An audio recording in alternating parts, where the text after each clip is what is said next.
Hər vaxtınız xeyir Sport Info TV izləyiciləri, hər birinizi xoş gördük. Mən Elçin Cəfərov yeni video ilə qarşınızdayım. Həmişə olduğu kimi bu dəfə də videomuza keçməmişdən öncə Sport Info TV'nin YouTube kanalına abunə olmağı və izlədiyiniz videoları bəyənməyi sizdən xahiş edirik.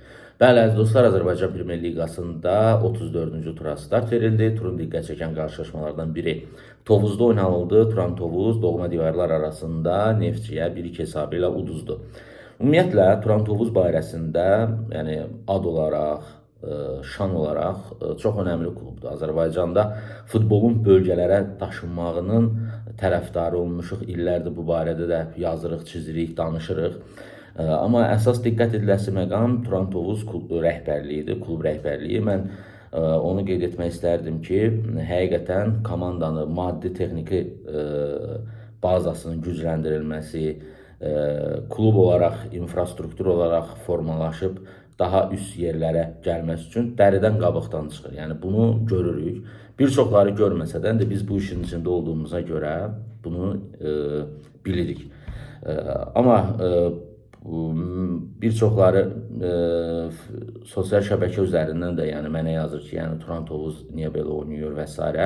Əslində biz mövsümün əvvəlindən yəni Turan Tovuzun ehtiyat oyunçular skamyasının istənilən səviyyədə olmadığını mütəmadi səsləndirmişik.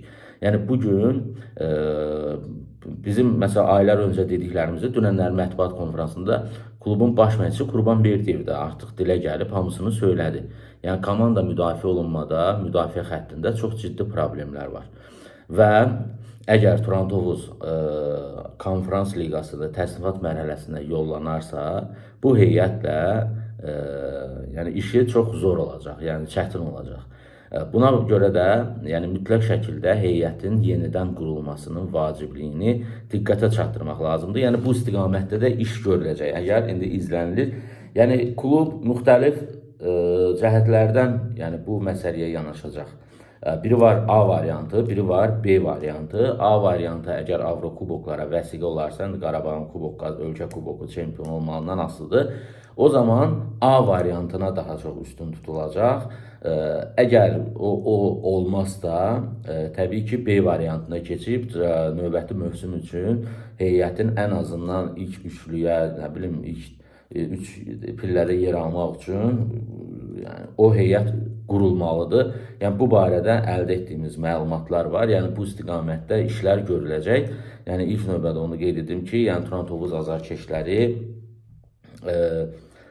narahat olmasınlar.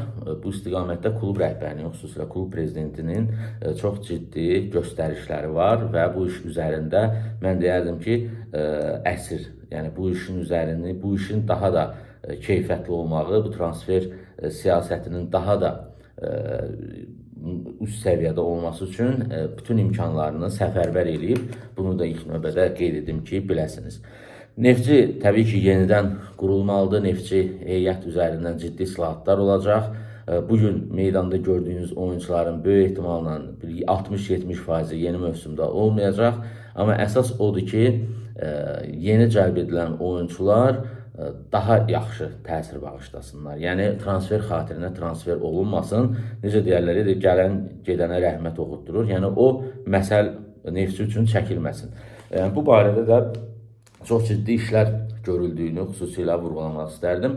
Səbail isə Premyer Liqa ilə vidalaşdı.